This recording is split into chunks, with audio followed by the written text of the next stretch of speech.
Haryana panchayat bills के बारे में डिस्कस करेंगे इस लेक्चर में। रिसेंटली न्यूज में है, हरियाणा में देखो पंचायत के जो इलेक्शन हैं वो फरवरी 2021 में ख़त्म हो चुके हैं, यानी कि उसका टाइम पीरियड की बात कर रहे हैं हम। 5 साल के लिए होते हैं इलेक्शन। जैसे मान लो रूरल एरियाज़ में, ग्रामीण क्षेत्र में या शहरी क्षेत्र में 5 साल के लिए जो इलेक्शन होते हैं जिसमें सरपंच या प्रधान चुने जाते हैं, इलेक्टेड होते हैं, उनका पीरियड 5 साल का होता है। तो 2021 में फरवरी में ये 5 साल पूरे हो गए विलेज पंचायत के, और इलेक्शन होना था 2021 में। लेकिन तब से ही ये इलेक्शन पेंडिंग पड़े हैं। पेंडिंग क्यों पड़े हैं, क्यों इलेक्शन नहीं हो रहे हैं हरियाणा में? क्योंकि Punjab and Haryana high court में बहुत सारी पिटीशन डाल दी गई।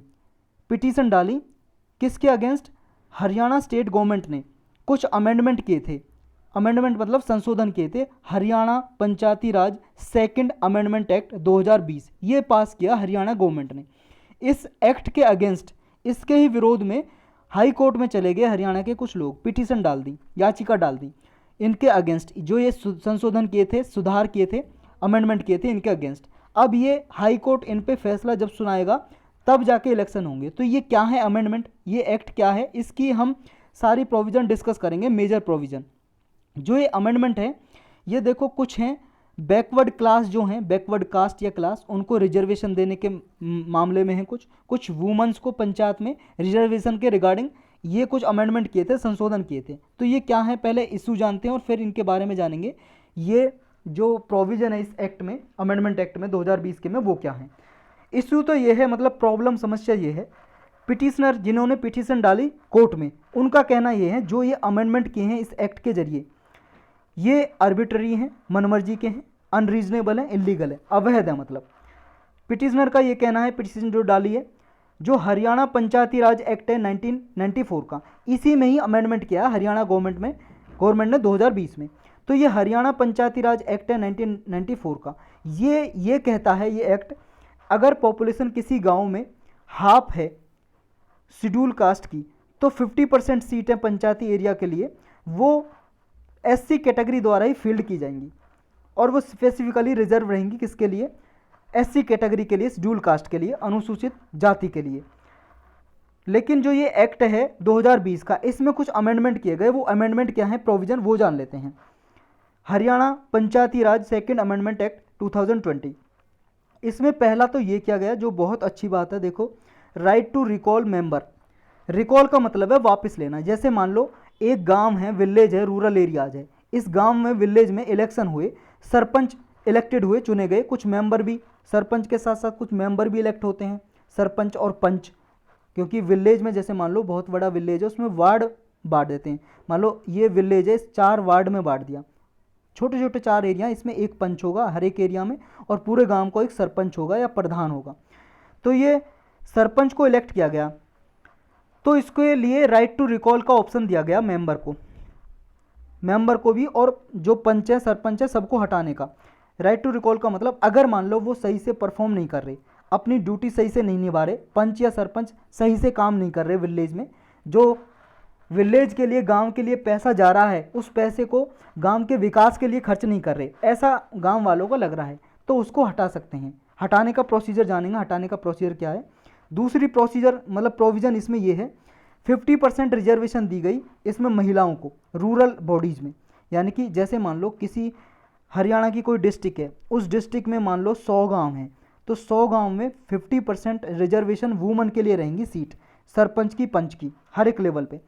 और 8% जो रिजर्वेशन दी गई बैकवर्ड क्लास को, जो बैकवर्ड क्लास में आती हैं, ओबीसी कैटेगरी के होते हैं, उसमें डिसएडवांटेज जो पीपल हैं उनको, बैकवर्ड क्लास में जो मोस्ट बैकवर्ड क्लास है, डिसएडवांटेज है, उनको 8% रिजर्वेशन दी गई इस अमेंडमेंट के जरिए।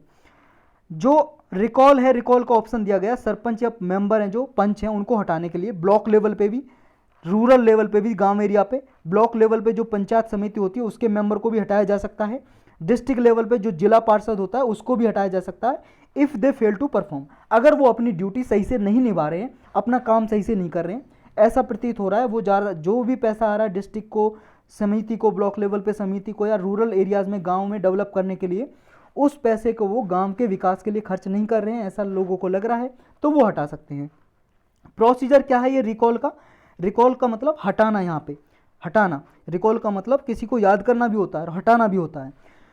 टू रिकॉल ए सरपंच, सरपंच या मेंबर हैं जो गांव में पंच या सरपंच को हटाने के लिए पहले तो ये करना पड़ेगा, लिखित रूप में उन्हें लिखित रूप में प्रोसीडिंग चलानी पड़ेगी ग्राम सभा को। ग्राम सभा या वार्ड के 50% मेंबर होने चाहिए। किसी वार्ड के अगर मेंबर को हटाना, उस वार्ड के 50% मेंबर, या सरपंच को हटाना तो ग्राम सभा के 50% मेंबर।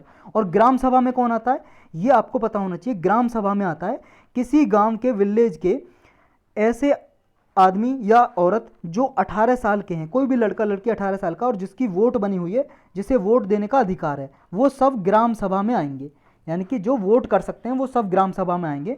तो ग्राम सभा के 50% मेंबर राइटिंग में देंगे, ब्लॉक लेवल पे जाएंगे, जो वीडियो वगैरह होता है भाई साहब, जाके अपनी दुखड़ा सुनाएंगे, यानी कि देंगे कि हम इस सरपंच को हटाना चाहते हैं अपने गांव के को, या मेंबर को हटाना चाहते हैं, तो उस वार्ड के, जिस वार्ड के मेंबर को हटाना चाहते हैं। जैसे गांव है, गांव को 4 वार्ड में बांट दिया, तो एक वार्ड के मेंबर को हटाना चाहते हैं सिर्फ, तो इस वार्ड के 50% मेंबर राइटिंग में देंगे कि हम इस मेंबर को हटाना चाहते हैं। तो जब जाके इनिशिएटिव ये चलाया जाएगा रिकॉल का, उसके बाद जब 50% मेंबर राइटिंग में दे देंगे बीडीओ को, ब्लॉक डेवलपमेंट ऑफिसर को, तो फिर क्या होगा, फिर वो सीक्रेट बैलेट के जरिए वोटिंग होगी। अगर मान लो वार्ड के मेंबर को हटाना, तो उस वार्ड के 2/3 मेंबर उसके वोट करेंगे अगेंस्ट में, विरोध में, तो उसका हटा दिया जाएगा। अगर सरपंच को हटाना है तो पूरे गांव के ग्राम सभा जितनी वोटिंग है, जितनी वोट हैं ग्राम में, यानी कि ग्राम सभा है जो, उसके 2/3 मेंबर, 2/3 का मतलब जैसे मान लो 66 वोट है, मतलब टोटल वोट है जो 66 है, कुल वोट है टोटल वो 66 वोट है। ग्राम सभा मतलब 66 मेंबर है ग्राम सभा में, टोटल वोट 66 है, 66, इसका 2/3 हो जाएगा। 2/3 मतलब इसे काट देंगे तो 2 से कट जाएगा, 3 से कट जाएगा, 3 दूनी 6, 3 दूनी 6 और 22 दूनी 44, यानी कि 44 मेंबर अगर अगेंस्ट में वोट करेंगे, विरोध में, कि इसको हटाना है, तो फिर वो हट जाएगा। फिर दोबारा से इलेक्शन होंगे उस गाँव में। 73rd और 74th अमेंडमेंट जो लाए थे 1992 में संविधान में, जिसके द्वारा 11th और 12th शेड्यूल जोड़े गए थे, इसकी मैंडेटरी प्रोविजन क्या है? मैंडेटरी मतलब कंपलसरी, अनिवार्य, जो हर एक स्टेट को करनी ही करनी है। वो क्या है? एक तो है रेगुलर डायरेक्ट इलेक्शन होने चाहिए हर एक लोकल बॉडीज में, लगातार इलेक्शन होने चाहिए हर 5 साल में। लेकिन अभी हरियाणा में 1 साल डिले हो गया, लगभग फरवरी 2021, 1 साल से ज़्यादा हो गया। तो एक तो ये है कंपलसरी, ये कराने ही कराने हैं डायरेक्ट इलेक्शन।